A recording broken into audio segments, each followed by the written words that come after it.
Genesis 16. Now Sarai, Abram's wife, had borne him no children, but she had an Egyptian maidservant named Hagar. So she said to Abram, "The Lord has kept me from having children. Go, sleep with my maidservant, perhaps I can build a family through her." Abram agreed to what Sarai said.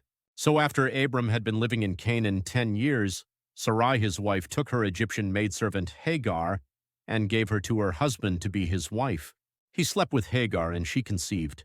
When she knew she was pregnant, she began to despise her mistress. Then Sarai said to Abram, "You are responsible for the wrong I am suffering. I put my servant in your arms, and now that she knows she is pregnant, she despises me. May the Lord judge between you and me." "Your servant is in your hands," Abram said. "Do with her whatever you think best." Then Sarai mistreated Hagar, so she fled from her. The angel of the Lord found Hagar near a spring in the desert. It was the spring that is beside the road to Shur. And he said, "Hagar, servant of Sarai, where have you come from, and where are you going?" "I'm running away from my mistress Sarai," she answered. Then the angel of the Lord told her, "Go back to your mistress and submit to her." The angel added, "I will so increase your descendants that they will be too numerous to count." The angel of the Lord also said to her, "You are now with child, and you will have a son. You shall name him Ishmael, for the Lord has heard of your misery.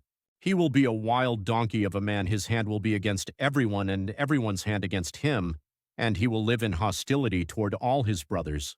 She gave this name to the Lord, who spoke to her, "You are the God who sees me." For she said, "I have now seen the one who sees me." That is why the well was called Bir Lahai Roi. It is still there, between Kadesh and Bered. So Hagar bore Abram a son, and Abram gave the name Ishmael to the son she had born. Abram was 86 years old when Hagar bore him Ishmael. Genesis 17. When Abram was 99 years old, the Lord appeared to him and said, "I am God Almighty, walk before me and be blameless. I will confirm my covenant between me and you and will greatly increase your numbers." Abram fell face down, and God said to him, "As for me, this is my covenant with you. You will be the father of many nations. No longer will you be called Abram, your name will be Abraham, for I have made you a father of many nations. I will make you very fruitful, I will make nations of you, and kings will come from you. I will establish my covenant as an everlasting covenant between me and you and your descendants after you for the generations to come, to be your God and the God of your descendants after you. The whole land of Canaan, where you are now an alien, I will give as an everlasting possession to you and your descendants after you, and I will be their God." Then God said to Abraham, "As for you, you must keep my covenant, you and your descendants after you for the generations to come. This is my covenant with you and your descendants after you. The covenant you are to keep: every male among you shall be circumcised.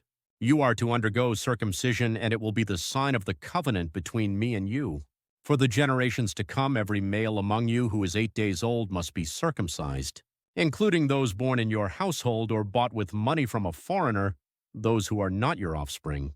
Whether born in your household or bought with your money, they must be circumcised.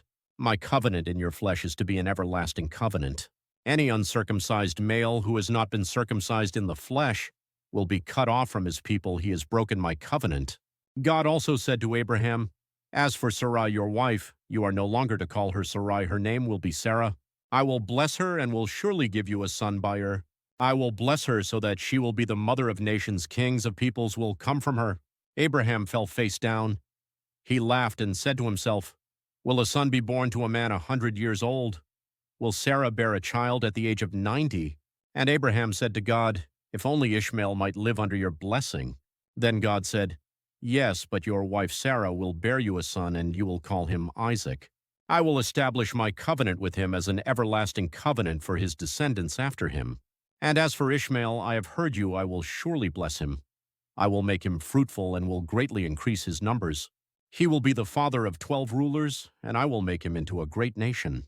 But my covenant I will establish with Isaac, whom Sarah will bear to you by this time next year." When he had finished speaking with Abraham, God went up from him.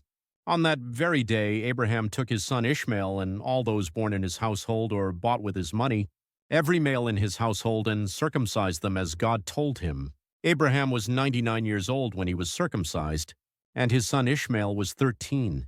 Abraham and his son Ishmael were both circumcised on that same day, and every male in Abraham's household, including those born in his household or bought from a foreigner, was circumcised with him.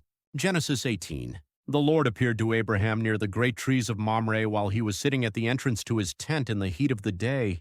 Abraham looked up and saw 3 men standing nearby. When he saw them, he hurried from the entrance of his tent to meet them and bowed low to the ground. He said, "If I have found favor in your eyes, my Lord, do not pass your servant by. Let a little water be brought, and then you may all wash your feet and rest under this tree.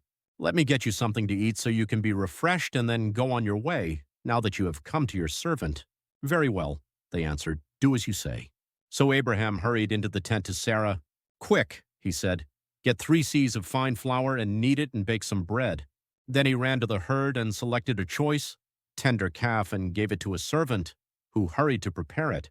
He then brought some curds and milk and the calf that had been prepared and set these before them.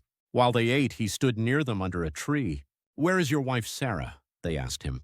"There in the tent," he said. Then the Lord said, "I will surely return to you about this time next year, and Sarah your wife will have a son." Now Sarah was listening at the entrance to the tent, which was behind him. Abraham and Sarah were already old and well advanced in years, and Sarah was past the age of childbearing. So Sarah laughed to herself as she thought, "After I am worn out and my master is old, will I now have this pleasure?"